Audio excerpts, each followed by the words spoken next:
Welcome back, everyone. I am Brian. You are Chords and Notes Nation. You have been invited into my living room once again for another raw, honest, and unedited music reaction. As of 1 day ago, Mr. Eric GRÖNWALL put out his version of Stairway to Heaven, baby. One of I should say, the most famous Led Zeppelin song. And his cover of it. I'm looking forward to it. It has been a while since I've reacted to something by Eric. Please check out my Eric GRÖNWALL reaction playlist. Like, subscribe, and share. Gets this channel more exposure. Gets this amazing artist more exposure. Checking out the description box below, you'll find out a lot more about me and all the different places that you can follow me and become a fan. Anyways, are you guys ready? Because I'm ready. Stairway to Heaven, man. Come on. Eric, we know he's going to bring it. Let's check her out.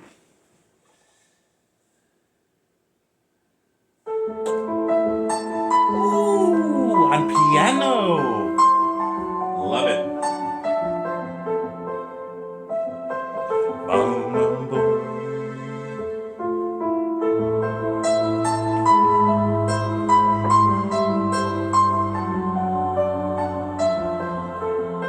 First and foremost, that is an amazing way to cover a song that is very guitar driven, okay, with piano, which is not unheard of, but I really like how it feels. I love the touch.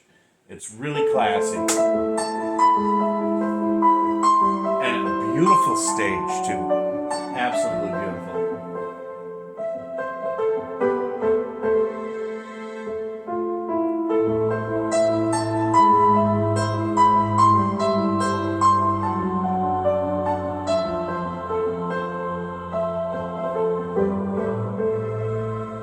There's a lady for sure, all that glitters is gold, and she's buying the stairway to heaven. When she gets there, she knows if the stores are all closed, with a word she can get what she came for.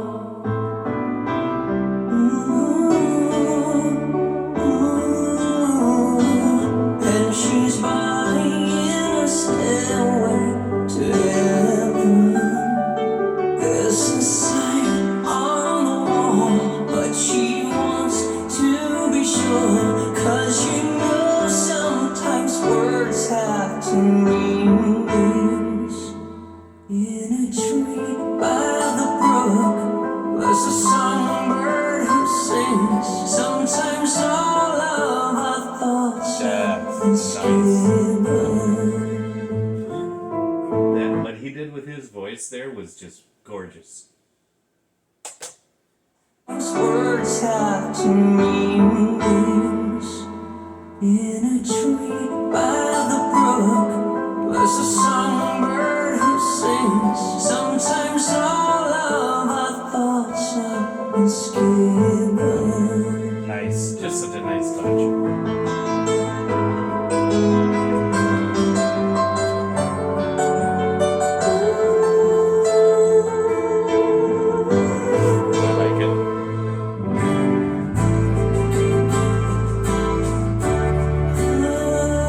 Gotta have guitar in this one, baby.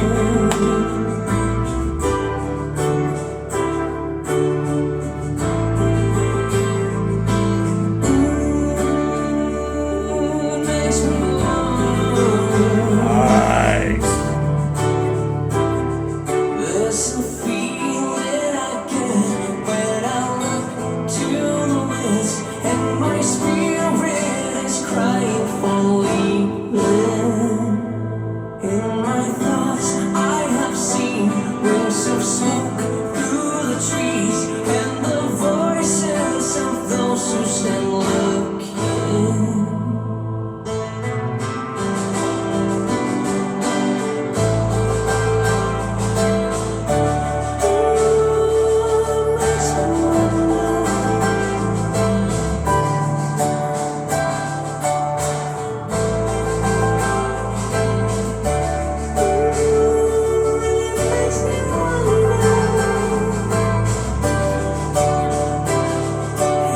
let's whisper that soon, if we all call the tune, then the piper will lead us to reason. And a new day will dawn for those who stand long, and the forests will echo with laughter.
Okay, we will leave it there. This was, hands down, one of the most amazing covers of this song that I have ever heard. And here's why. First of all, coming in with the piano. Those of you who know me and my musical taste, you know that piano intros I have a soft spot for. And this is such a guitar-driven song originally that to be able to take this composition and shift it in such a way that you can use the piano maybe even a little more effectively than a guitar, that balances off so well with the way he's singing this song. It just makes you feel so good. And this gentleman that he's working with might be triplets. I'm just kidding. You know that. Tremendous musician that he's got working with him. This is not the first composition, I believe, that he's worked with him on. I don't even know the guy's name. I know you guys have told me, but I don't. Sometimes it's hard for things to retain things. The way Eric approached the vocals on this song was refreshing, a little bit surprising, not really surprising though, because you know his vocal range, you know the way he's able to deliver, and this kind of fell into the same type of pattern I'm used to, where he kind of comes in soft and very controlled, and you're waiting for that power, you're waiting for that shift into, you know, the big emotional powerful explosion of his voice, and you know it's coming towards the middle or the end of the song, so you're waiting in anticipation, and he never does disappoint, does he? Some of the subtleties of the vibratos and the slides that he was doing with his voice were just so good, like surprising. Well, not surprisingly, it's like a dish that you're used to having prepared a certain way, and then somebody comes along and they prepare it the same way, but they add just a little different spice to it, and it gives it this flavor that you weren't expecting, that was just so delicious to the ears. And his high notes, the way they were just so crystal clear, and it just seems so effortless for him to reach those. Yet they didn't lack any power. It was just amazing. The only downside of this composition, this version, this song is such an iconic song. And whether it's the studio version or more so the live version of Madison Square Garden, Jimmy Page's solo is the main featured element for anybody who's a guitar player, who loves guitar. That is it. And though this gentleman is a very good musician, he did not deliver on the solo. He did not, for my taste. If that solo was anywhere close to the way that Jimmy Page played it, okay? And don't give me shit for this, guys. We understand who Jimmy Page is as a player. And when a song as iconic as this is stamped into the public consciousness, into the musical history, the way that it is, you need to be able to deliver on the main points of that song in order to just really hold a candle to it. Now, I will tell you this, since the guitar solo was lacking, it was a letdown, but as I'm taking in the whole composition, all the different changes, all the things that I liked about what this song, this version of this song is, made up for that. And I think that's just absolutely brilliant. Now, I'm not going to cut down on the guy who didn't deliver on the guitar solo, because maybe he's not that kind of guitar player. Maybe that wasn't what they were going for. Maybe the end result is what they were going for. And that's fine. They're artists, they're musicians, they have free license to create or recreate something any way they want. Just as we as the audience have free license to be able to like or not like something for certain reasons. Does this mean I don't like the song? Absolutely not. That's not what this means at all. I'm just giving you the good and the not so good, in my opinion. But overall, this was amazing. This was great. This is one of the top covers of this song that I have ever heard. Just brilliant. From the piano to the vocals, it was great. God bless you guys. Jesus loves you. Thank you so much for being here. Thank you so much for spending time with me. Check out my Aaron GRÖNWALL reaction playlists, and I will talk to you in the next video.